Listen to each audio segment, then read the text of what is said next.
ओम श्रीराम राम रामेति रमे रामे मनोरमे सहस्रनाम तत्तुल्यं राम नाम वरानने।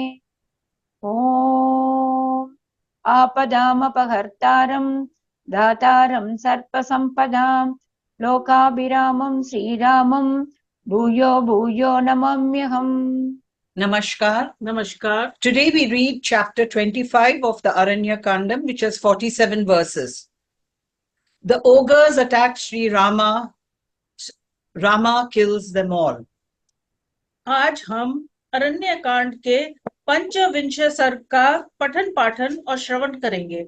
राक्षसों का श्री राम पर आक्रमण और श्री रामचंद्र जी के द्वारा राक्षसों का संहार। अवष्टब्धधनुं रामं क्रुद्धं तं रिपुघातिनं ददर्श आश्रमम् आगम्य करहसः पुरस्सरैः। तं दृष्ट्वा सगुणं चापम् उद्यम्य करनिस्वनं रामस्य अभिमुखं सूतं च उद्यताम् इति अचोदयत्।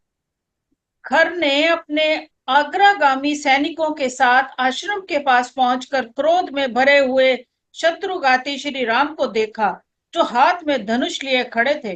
उन्हें देखते ही अपने तीव्र टंकार करने वाले प्रत्यंचे सहित धनुष को उठाकर सूत को आज्ञा दी, मेरा रथ राम के सामने ले चलो। Reaching the hermitage, Khara with his attendants saw the celebrated Sri Rama, the slayer of his enemies, with the bow held tightly in anger. Seeing him and lifting his bow, furnished with a string and making a sharp twang, he commanded the charioteer with the following words: Let the chariot be driven in front of Rama. सकरस्य आज्ञया सूतः तुरगान् समचोदयत्। यत्र रामो महाबाहुः एको दुन्वन् धनुः स्थितः। खर की आज्ञा से सारथी ने घोड़ों को उधर ही बढ़ाया जहां महाबाहु श्री राम अकेले खड़े होकर अपने धनुष की टंकार कर रहे थे।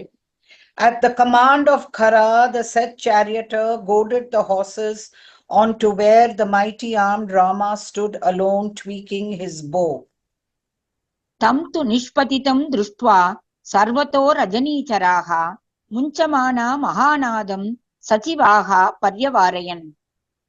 खर को श्री राम के समीप पहुंचा देख शैनगामी आदि उसके निशाचर मंत्री भी बड़े जोर से सिंहनाद करके उसे चारों ओर से घेर कर खड़े हो गए। Seeing him arrive near Rama and uttering a loud roar, his ogre companions for their part surrounded him on all sides. स तेषां यातुदानानां मध्ये रथगतः करः बभूव मध्ये तारानां लोहितांग इवोदितः। उन राक्षसों के बीच में रथ पर बैठा हुआ खर तारों के मध्य भाग में उगे हुए मंगल की भांति शोभा पा रहा था। Seated in his chariot in the midst of those ogres, the celebrated Khara looked like the Mars risen in the midst of all the stars.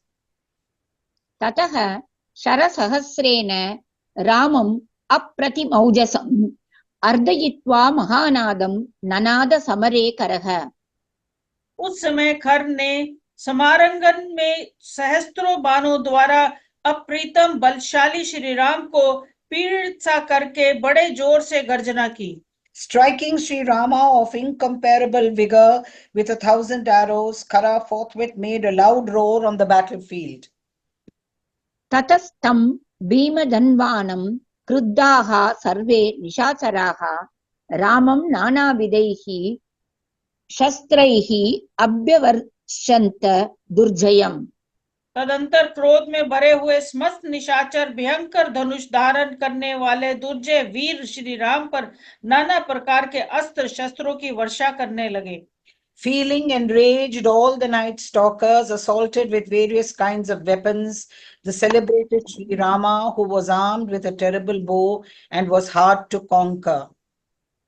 मुद्गरैः आयसैः शूलैः प्रासैः खड्गैः परश्वदैः राक्षसाः समरे शूरं निजग्नु रोषतत्पराः। उस समारंगन में रुष्ट हुए राक्षस ने शूरवीर श्री राम पर लोहे के मुंदरों, शूलों, प्रसाओं खड़गों और फरसों द्वारा प्रहार किया। Giving up to fury, the ogres violently struck the hero on the battlefield with clubs, iron pikes, barbed missiles, swords, and axes. ते बलाहक संकाशा महाकाया महाबलाः अभ्यद्वान्त काकुत्स्थं रथैः बाजिभिरेव च। वे मेघों के समान काले विशाल काया और महाबली निशाचर रथों घोड़ों और पर्वत शिखर के समान गजराज द्वारा कुकस्था कुलभूषण श्री राम पर चारों ओर से टूट पड़े। वे युद्ध में उन्हें मार डालना चाहते थे। Riding in their chariots as well as on horseback, as also on elephants resembling mountain peaks, the ogres, who were endowed with gigantic bodies and possessed of extraordinary might and looked like clouds, rushed on Sri Rama with the intent to kill him in battle. गजैः पर्वतकूटाभै रामं युद्धे जिगांसवः ते रामे शरवर्षाणि व्यसृजन् रक्षसां गणाः। जैसे बड़े बड़े मेघ गिरिराज पर जल की धाराएं बरसा रहे हों, उसी प्रकार वे राक्षस गण श्री राम पर बाणों की वृष्टि कर रहे थे। Like huge clouds assailing Sumeru, the king of mountains, with torrents, those hordes of ogres rained showers of arrows on Sri Rama. शैलेन्द्रमिव धाराभिः वर्षमाणा महागणाः सर्वैः परिवृतो रामो राक्षसैः क्रूरदर्शनैः। क्रूरतापूर्ण दृष्टि से देखने वाले उन सभी राक्षसों ने श्री राम को उसी प्रकार घेर रखा था जैसे प्रदोष संज्ञक तिथियों में भगवान शिव के पाशदगन उन्हें घेरे रहते हैं। Surrounded by all the ogres who wore a cruel aspect, Rama looked like Lord Mahadeva, surrounded by hordes of his attendants on days bearing the name of the Pradosha and sacred to Shiva. तिथिष्विव महादेवो वृतः पारिषदां गणैः तानि मुक्तानि शस्त्राणि यातुदानैः स राघवः प्रतिजग्राह विशिकैः नोद्यागानिव सागरः स तैः प्रहरणैः घोरैः भिन्नगात्रो न बिभ्यते। श्री रघुनाथ जी ने राक्षसों के छोड़े हुए उन अस्त्र शस्त्रों को अपने बाणों द्वारा उसी तरह ग्रस लिया जैसे समुद्र नदियों के प्रवाह को आत्मसात कर लेता है। By means of his arrows, the celebrated Sri Rama, scion of the Raghuvamsha, absorbed those weapons discharged by the ogre, even as the ocean does the rushing waters of the rivers. रामः प्रदीप्तैः बहुभिः वज्रैः इव महाचलः स विद्धः शतजादिग्धः सर्वगात्रेषु राघवः। उन राक्षसों के घोर अस्त्र शस्त्रों के प्रहार से यद्यपि श्री राम शरीर क्षत हो गया था तो भी वह व्यथित या विचलित नहीं हुए, जैसे बहुसंख्यक दीप्तिमान वज्रों के आघात सहकर भी महान पर्वत अडिग बना रहता है। The said Sri Rama did not feel afflicted even with his limbs pierced by those terrible weapons, any more than a huge mountain rent with many blazing thunderbolts. बभूव रामः सन्ध्याभ्रैः दिवाकर इवावृतः विषेधुर्देवगन्धर्वाः सिद्धाश्च परमऋषयः। श्री रघुनाथ जी के सारे अंगों में अस्त्र शस्त्रों के आघात से घाव हो गया था, वे लहूलुहान हो रहे थे। अतः उस समय संध्या काल के बादलों से घिरे हुए सूर्य देव के समान शोभा पा रहे थे। Pierced and besmeared with blood in all limbs, the celebrated Sri Rama, a scion of the Raghuvamsha, looked like the sun screened by evening clouds. एकं सहस्रैः बहुभिः तथा दृष्ट्वा समावृतं ततो रामस्तु संक्रुद्धो मंडलीकृत कार्मुकः। श्री राम अकेले थे उस समय, उन्हें अनेक सहस्त्र शत्रुओं से घिरा हुआ देख देवता, सिद्ध, गंधर्व और महर्षि विषाद में डूब गए। Gods and Gandharvas, Siddhas and great rishis felt dejected to behold him standing alone, surrounded by many thousands at that time. ससर्ज निशितान् बाणान् शतशोत सहस्रशः दुरावारान् दुर्विषहान् कलाप शोपमान् रणे। तत्पश्चात श्री रामचंद्र जी ने अत्यंत कुपित हो अपने धनुष को इतना खींचा कि वह गोलाकार दिखाई देने लगा। फिर तो वह उस धनुष से रणभूमि में सैकड़ों हजारों ऐसे पैने बांध छोड़ने लगे जिन्हें रोकना सर्वथा कठिन था, जो दुस्साह होने के साथ ही कालपाश के समान भयंकर थे। With his bow bent to the shape of a circle when drawn at full length, Sri Rama, for his part, who felt highly enraged on the battlefield, pulled out from his quiver hundreds and thousands of very sharp arrows, which were difficult to intercept and hard to endure, and resembled the noose of death in their action, and discharged in sport arrows tipped with gold. लीलया कङ्कपत्रान् काञ्चनभूषणान् ते शराः शत्रुसैन्येषु मुक्ता रामेण लीलया।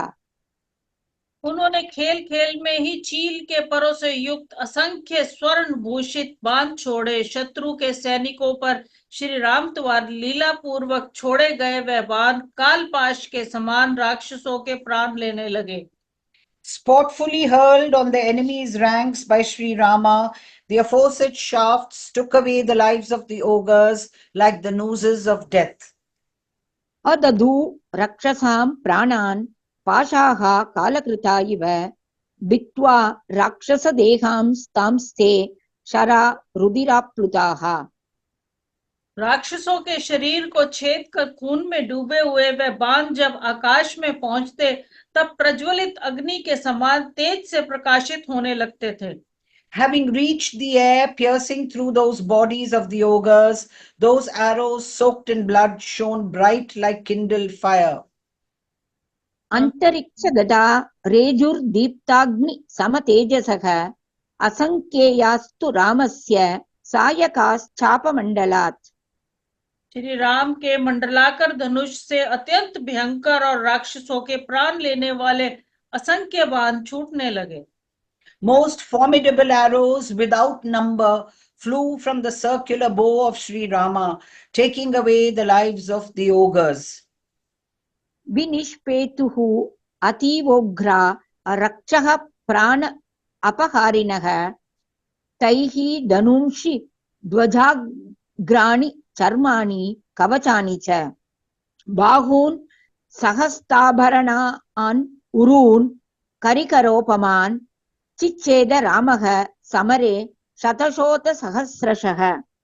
उन बाणों द्वारा श्री राम ने समारंगन में शत्रुओं के सैकड़ों हजारों धनुष ध्वजाओं के अग्रभाग डाल कवच आभूषणों सहित भुजाएं तथा हाथी की सूंडों के समान जांघें काट डाली। With them, Sri Rama split their bows, the tops of their ensigns, shields and coats of mail, arms adorned with ornaments for the hands and thighs, resembling the trunks of elephants in their hundreds and thousands on the battlefield. हयान् काञ्चन सन्नाहान् रथयुक्तान् ससारथीन् गजांश्च स गजारोहान् सहयान् साधिनस्तथा चिच्छिदुर्विदुश्चैव रामबाणा गुणच्युताः पदातीन् समरे हत्वा ह्यनयद् यमसाधनम्। प्रत्यंजा से छूटे हुए श्री राम के बाण उस समय सोने के साजबाज कवच से सजे और रथों में जुते हुए घोड़े सारथियों हाथियों हाथी सवारों घोड़े और घुड़सवारों को भी छिन्न छिन्न कर डाला। इसी प्रकार श्री राम ने स्मर भूमि में पैदल सैनिकों को भी मारकर यमलोक पहुंचा दिया। The arrows of Sri Rama, released from his bowstring on that occasion, tore and pierced the horses, though protected by golden armor, along with the chariots and the charioteers, the elephants with their riders and the horsemen with their horses. Nay, killing the foot soldiers in the encounter, he firmly dispatched them to the abode of Yama, the god of death. ततो नीलकणारचैः तीक्ष्णाग्रैश्च विकर्णिभिः भीममार्तस्वरं चक्रुश्चिद्यमाना निशाचराः। उस समय उनके नालीक नाराज और तीखे अग्रभाग वाले विकृणी नामक बाणों द्वारा छिन्न भिन्न होते हुए निशाचर भयंकर अर्थनाद करने लगे। Being torn with his nalikas, the steel pointed arrows, the narakas, the arrows wholly made of steel, and the sharp pointed vikarnis, barbed arrows, the ogres then raised a terrific, piteous wail. तत् सैन्यं विविधैः बाणैः अर्दितं मर्म वेदिभिः न रामेण सुखं लेभे शुष्कं वनमिवाग्निना।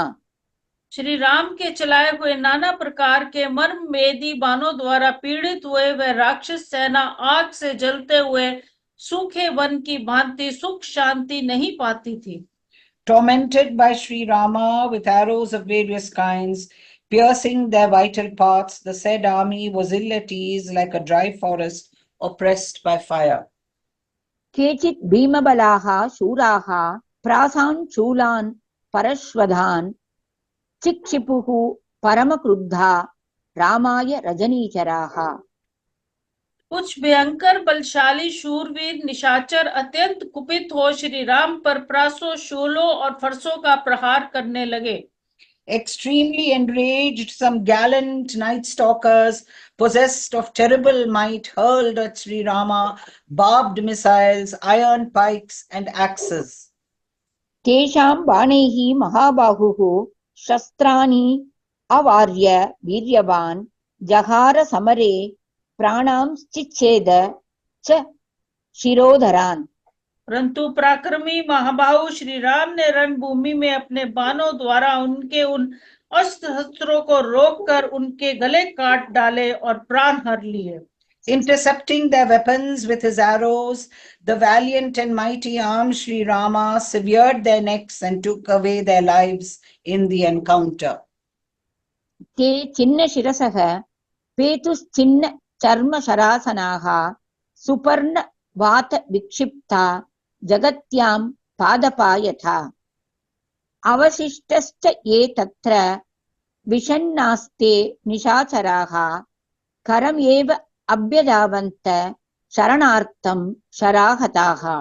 सिर ढाल और धनुष के कट जाने पर वह निशाचर गरुड़ के पंख की हवा से टूटकर गिरने वाले नंदन वन के वृक्षों की भांति धाराशायी हो गए।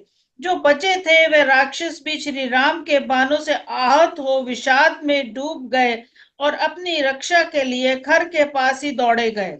With their heads lopped off and their shields and bows pierced, they toppled on the ground like trees in the Nandana garden in heaven, knocked down by the blast raised by the flight of Garuda, the king of birds. Wounded with the arrows and feeling dejected, these ogres who were left alive there flew for protection towards Khara alone. तान् सर्वान् धनुराधाय समाश्वास्य च दूषणः अभ्यधावत् सुसंक्रुद्धः क्रुद्धं क्रुद्ध इवान्तकः। परंतु बीच में दूषण ने धनुष लेकर उन सब को आश्वासन दिया और अत्यंत कुपित हो रोष में भरे हुए यमराज की भांति वह क्रुद्ध होकर युद्ध के लिए डटे हुए श्री रामचंद्र जी की ओर दौड़ा। Consoling them all and taking his bow, Dushana, who felt extremely enraged, rushed towards the infuriated Rama like the angry Yama. निवृतास्तु पुनः सर्वे दूषणाश्रय निर्भयाः राममेवाभ्यधावन्त सा लता लशिलायुधाः। दूषण का सहारा मिल जाने से निर्भय हो वह सब के सब फिर लौट आए और साखू ताड़ आदि के वृक्ष तथा पत्थर लेकर पुनः श्री राम पर ही टूट पड़े। Rendered fearless by the backing of Dushana, all returned once more and rushed towards Rama alone, using sal and palmyra trees and slabs of stones for weapons. शूलमुद्गरहस्ताश्च पाशहस्ता महाबलाः सृजन्तः शरवर्षाणि शस्त्रवर्षाणि संयुगे। उस युद्ध स्थल में अपने हाथों में शूल मुद्र और पाश धारण किए वे महाबली निशाचर बाणों तथा अन्य अस्त्र शस्त्रों की वर्षा करने लगे। Nay, holding iron pikes and clubs as well as nooses in their hands, the ogres who were possessed of great might began to rain on the battle showers of arrows and weapons, as well as a volley of trees and slabs of stones. द्रुमवर्षाणि मुञ्चन्तः शिलावर्षाणि राक्षसाः तत् बभूवाद्भुतं युद्धं तुमुलं रोमहर्षणम्। कोई राक्षस वृक्षों की वर्षा करने लगा तो कोई पत्थरों की। उस समय इन श्री राम और इन निशाचरों में पुनः बड़ा ही अद्भुत, महाभयंकर, घमासान और रोमांचकारी युद्ध होने लगा। That encounter between the celebrated Sri Rama and the aforesaid ogres was indeed wonderful. रामस्यास्य महाघोरं पुनः तेषां च रक्षसां ते समन्तात् अभिक्रुद्धा राघवं पुनः आर्धयन्। Tumultuous and most dreadful, and caused one's hair to stand on end, waving in wrath, they tormented Sri Rama once more on all sides. ततः सर्वा दिशो दृष्ट्वा प्रदिशश्च समावृताः राक्षसैः सर्वतः प्राप्तैः शरवर्षाभिः आवृतः। सकृत्वा भैरवं नादमस्त्रं परमभास्वरं समयोजयत् गान्धर्वं राक्षसेषु महाबलः। वह राक्षस कुपित होकर चारों ओर से पुनः श्री रामचंद्र जी को पीड़ित करने लगे। तब सब ओर से आए हुए राक्षसों से संपूर्ण दिशाओं और उपदिशाओं की घिरी हुए देख बाण वर्षा से आच्छादित हुए महाबली श्री राम ने भैरव नाद करके उन राक्षसों पर परम तेजस्वी गंधर्व नामक अस्त्र का प्रयोग किया। Seeing all the quarters as well as the intermediate points encompassed by the ogres arrived from all sides, and uttering a terrible roar, Sri Rama, who was now covered with showers of shafts and who was possessed of extraordinary might, discharged the most resplendent missile presided over by the Gandharvas against the ogres. ततः शरसहस्राणि निर्ययुः चापमण्डलात् सर्वा दश दिशो बाणैः आपूर्यन्त समागतैः। फिर तो उनके मंडलाकार धनुष से सहस्त्रों बाण छूटने लगे।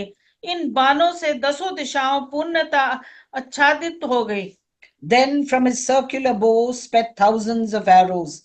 All the 10 directions were fully covered by those arrows. नाददानं शरान् घोरान् विमुञ्चन्तं शरोत्तमान् विकर्षमाणं पश्यन्ति राक्षसास्ते शरार्दिताः।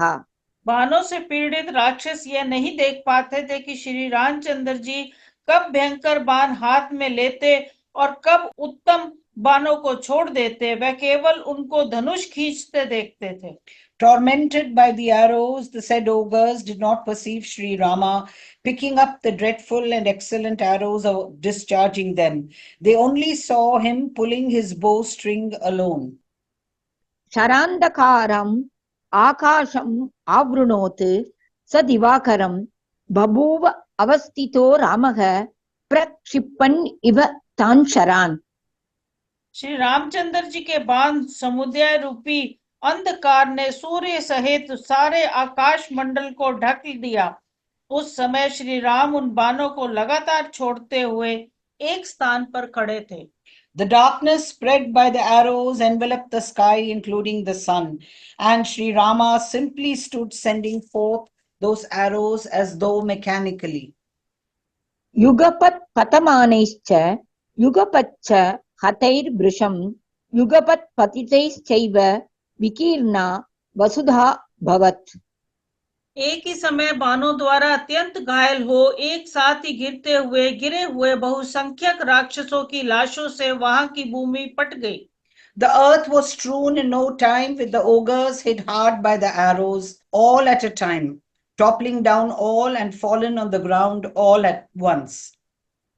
निहताः पतिताः क्षीणाश्चिन्ना भिन्ना विदारिताः तत्र तत्र स्म दृश्यन्ते राक्षसास्ते सहस्रशः। जहां जहां दृष्टि जाती थी वहीं वहीं वे हजारों राक्षस मरे गिरे, क्षीण हुए, कटे पिटे और विदीन हुए दिखाई देते थे।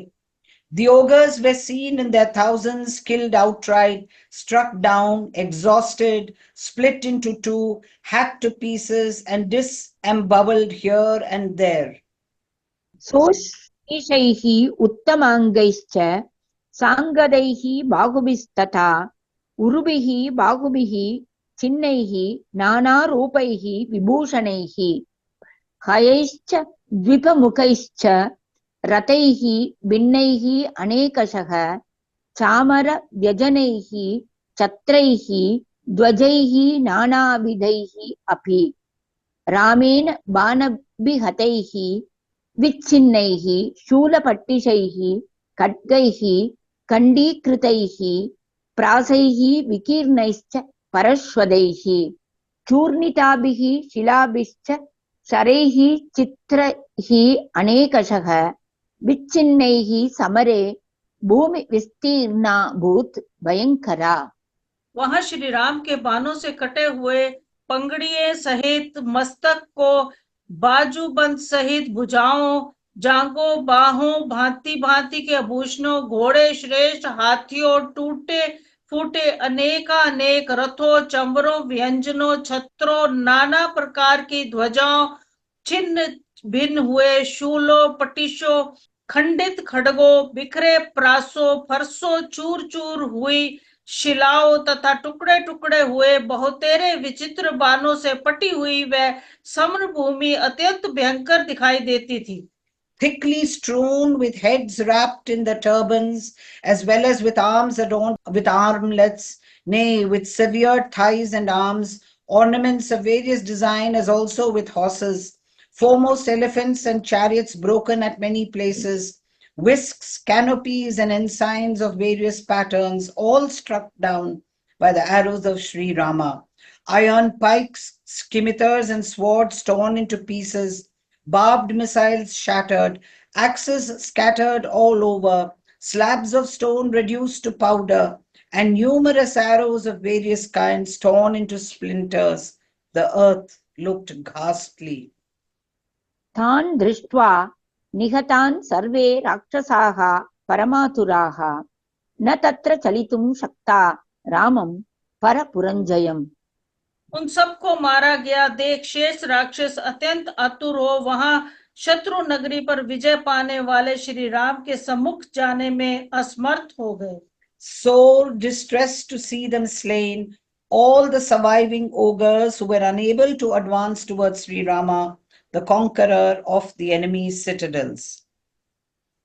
इत्यार्षे श्रीमद् रामायणे वाल्मीकीये आदिकाव्ये अरण्यकाण्डे पंचविंशः सर्गः। इस प्रकार श्री वाल्मीकि निर्मित रामायण आदि काव्य के अरण्य कांड में 25वां सर्ग पूरा हुआ। Thus ends Canto 25 in the Aranya Kandam of the glorious Ramayana of Valmiki, the work of a rishi and the oldest epic. ओम श्री राम राम रामेति रमे रामे मनोरमे सहस्रनाम ततुल्यम राम नाम वरानने। Om Apadamapahārtāram Dātāram Sarvasampadām Lokābhiramam Shri Ramam Bhuyo Bhuyo Namamyaham. Dhanyavad. धन्यवाद।